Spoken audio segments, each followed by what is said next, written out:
Well, Dolly, it's great to see you. And I Well, know it's you always love, great to see you. well, thank you. I know you love Christmas.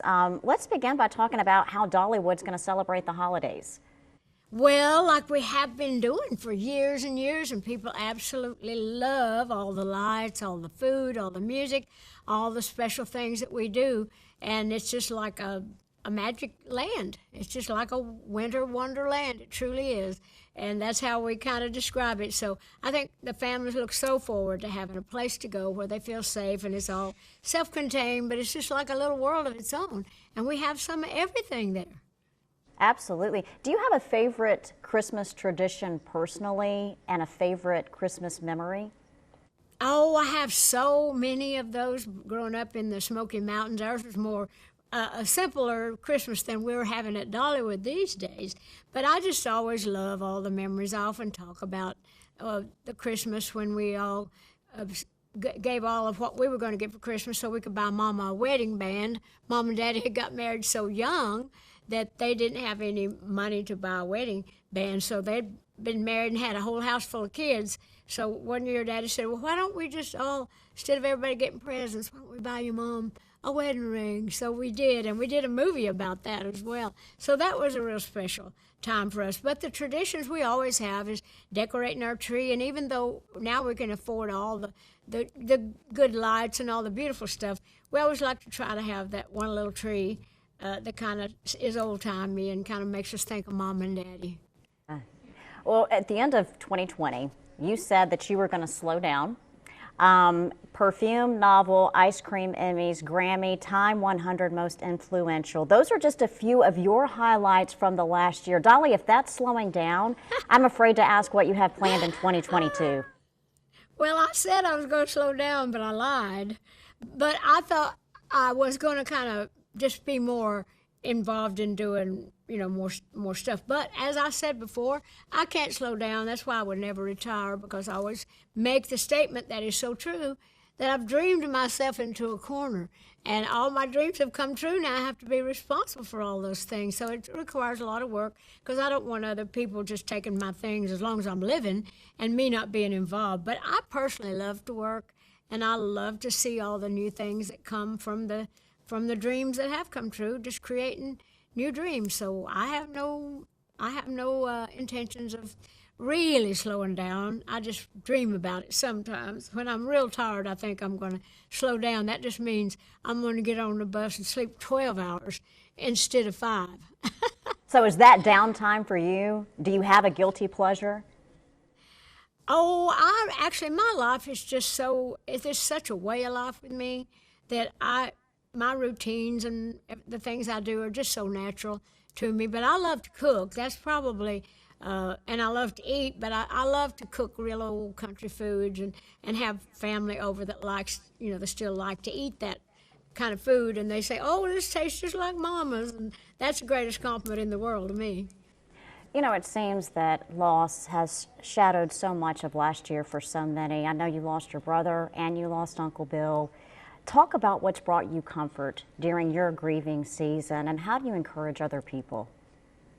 Well, it's always hard, but I think being a person of faith is always the best thing for the way we did. I lost 2 brothers. I lost my brother Floyd and my brother Randy.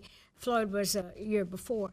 And then I lost my Uncle Bill, and then I lost Kenny Rogers, and so many people that were so close and dear to me. But I just think, well, you just have to hang on to the most wonderful things you remember about them and not let them die away. Just kind of know that they're never really gone from your heart and from your memories. That's what I love, that old song, Precious Memories, Unseen Angels. I love that line because they're always like angels just still being there for me. But it's always painful. But when they die because they're ill and sick and in pain, it's easier than just someone suddenly going. But it's never easy, but I just hang on knowing that I'm being a person of faith that I'm going to see them again someday. I have to ask, how's Mr. Carl Dean? Mr. Carl Dean is Mr. Carl Dean. He's always funny and always got something witty and crazy to say, but we're still hanging in there. We've been at it a long time. He's slowed down some now. He has retired. So he gets to lay around a lot more than I do. But he still likes to feel like he's, being useful and doing little things. But he's more apt to be able to be lazy than I. Yeah. All right, so what's on your agenda in 2022? Well, I have a new book coming out with James Patterson. We've written a novel together.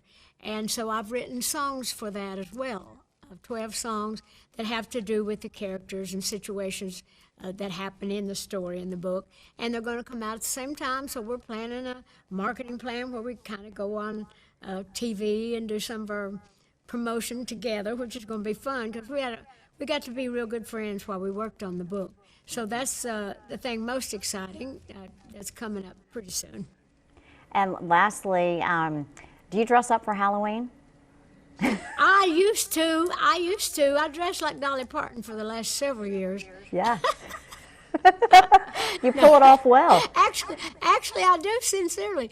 I actually just wear bigger hair, and I wear bigger beauty mark, and I just over-exaggerate. So I can go with my little nieces and nephews, and people think that I'm just dressed up like Dolly Parton, and they dress in whatever they do, and I'm just a more, if there's such a thing as a more over-exaggerated Dolly. But it's fun to do that because everybody just gets kicked. They have no idea it's me. And I said last question, I do want to ask this really quickly. What can Dollywood guests expect in 2022? I know you've got a lot of expansion planned the next 10 years, but is there something this year coming up next year that you're most excited about? I don't think we have a big expansion. We're working on our new resort, so we're very excited about that.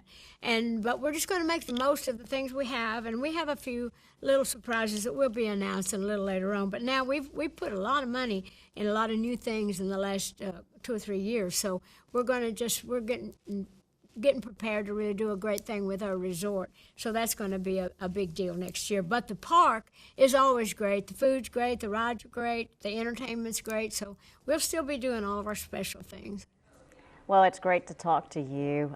Thanks again for giving us time, and you continue to make us proud, Miss Dolly.